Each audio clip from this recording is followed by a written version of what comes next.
আকাশবাণী আগরতলা। স্থানীয় সংবাদ পড়ছি সিদ্ধার্থ শঙ্কর চৌধুরী।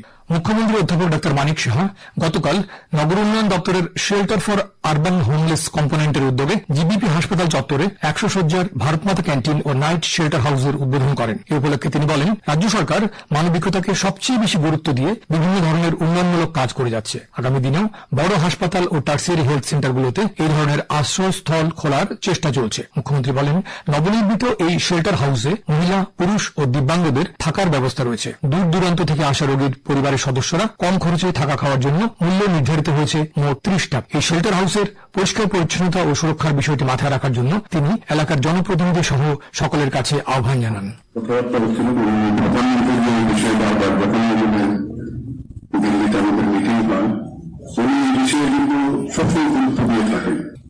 উনি বলেছেন যে আমাদের যে বড় বড় হসপিটালগুলো আছে বা টার্সিয়ারি হেলথ কেয়ার যে সেন্টারগুলো আছে সেই সব জায়গার মধ্যে যারা রোগীর সাথে যারা আসেন তাদের থাকার ব্যবস্থা করার জন্য অনেকদিনের আমাদের স্বপ্ন ছিল, বাস্তবায়নের বিষয় বারবার আমরা চিন্তা ভাবনা করেছি এবং তাই আমি খবর নিতাম যে কি স্ট্যাটাসে আছে।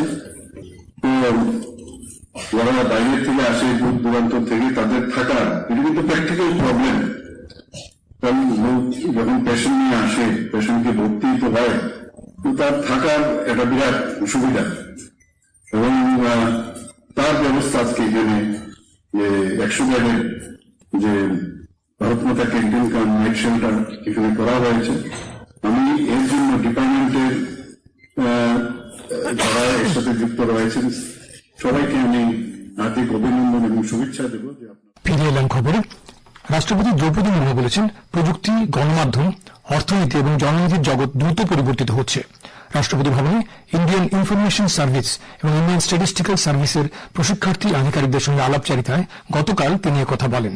রাষ্ট্রপতি তাঁদের সিদ্ধান্তে বিচক্ষণতা, আচরণে সহানুভূতিশীলতা এবং কাজে সততা বজায় রাখার পরামর্শ দেন। তিনি জোর দিয়ে বলেন, তাদের উপর অর্পিত ক্ষমতার সঙ্গে ন্যায়পরায়ণতা, নম্রতা এবং নিষ্ঠার সাথে জনগণের সেবা করার এক গভীর দায়িত্ব জড়িত। শ্রীমতী মুর্মু আরও বলেন, প্রযুক্তি, গণমাধ্যম, অর্থনীতি এবং জননীতির দ্রুত পরিবর্তনশীল প্রেক্ষাপটের জন্য সরকারি কর্মচারীদের তাঁদের জ্ঞান ও দক্ষতা ক্রমাগত উন্নত করা প্রয়োজন। অরুণাচল প্রদেশ সীমান্তে চীনের 60 কিলোমিটার প্রবেশের দাবি প্রত্যাখ্যান করেছেন কেন্দ্রীয় সংসদ বিষয়ক মন্ত্রী কিরণ রিজিজু। শ্রী রিজিজু চীনের এই দাবিকে মিথ্যা বলে অভিহিত করেছেন।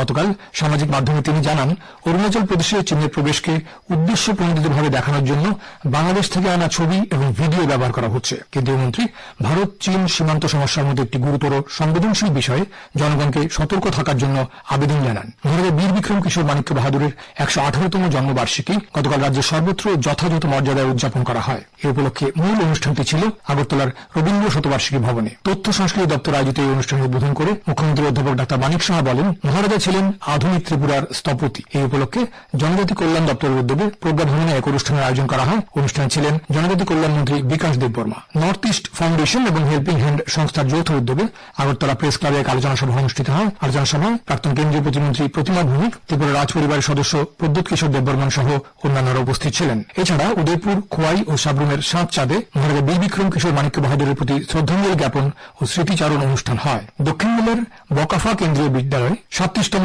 শিলচর আঞ্চলিক যুব সংসদ গতকাল পুরস্কার বিতরণের মাধ্যমে শেষ হয়েছে। কেন্দ্রীয় বিদ্যালয়ের শিলচর আঞ্চলিক কেন্দ্রের অধীনে থাকা 8টি কেন্দ্রীয় বিদ্যালয়ের ছাত্রছাত্রীরা দুদিনের এই যুব সংসদে অংশ নেয়। প্রতিযোগিতায় কেন্দ্রীয় বিদ্যালয় এনআইটি শিলচর প্রথম, কেন্দ্রীয় বিদ্যালয় ওএনজিসি শ্রীকোনা দ্বিতীয় এবং কেন্দ্রীয় বিদ্যালয় শিলচর কুম্ভিগ্রাম এয়ারফোর্স স্টেশন তৃতীয় স্থান দখল করেছে। ত্রিপুরা ফুটবল অ্যাসোসিয়েশন পরিচালিত রাখাল স্মৃতি শিল্ড নকআউট ফুটবল প্রতিযোগিতায় ব্রাডমাউথ ক্লাব সেমিফাইনালে উঠেছে। গতকাল উমানন্দ মিনি স্টেডিয়ামে নৈশালকে অনুষ্ঠিত খেলায় ব্রাডমাউথ ক্লাব 1-0 গোলে রামকৃষ্ণ ক্লাবকে পরাজিত করে। ত্রিপুরা ফুটবল অ্যাসোসিয়েশন আয়োজিত মহিলা ফুটবল লিগে গতকাল রামকৃষ্ণ দল 5-0 গোলের ব্যবধানে তিলকা মাঝি দলকে পরাজিত করেছে। রামকৃষ্ণ দলের পক্ষে ব্রেজিয়া দেববর্মা 2টি গোল করেন। আগামী 24 ঘন্টায় আকাশ সাধারণত মেঘলা থাকবে। সারা রাজ্যে বজ্রবিদ্যুৎ সহ হালকা থেকে মাঝারি বৃষ্টিপাতের পূর্বাভাস দিয়েছে আবহাওয়া দপ্তর। আজ দিনের সর্বোচ্চ তাপমাত্রা 33 ডিগ্রি সেলসিয়াসের কাছাকাছি থাকবে। আগরতলা বিমানবন্দরে আজ ভোরে সর্বনিম্ন তাপমাত্রা ছিল 26.9 ডিগ্রি সেলসিয়াস। স্থানীয় সংবাদ এখনকার মতো শেষ হল। পরবর্তী বাংলা স্থানীয় সংবাদ প্রচারিত হবে সন্ধ্যে 7:55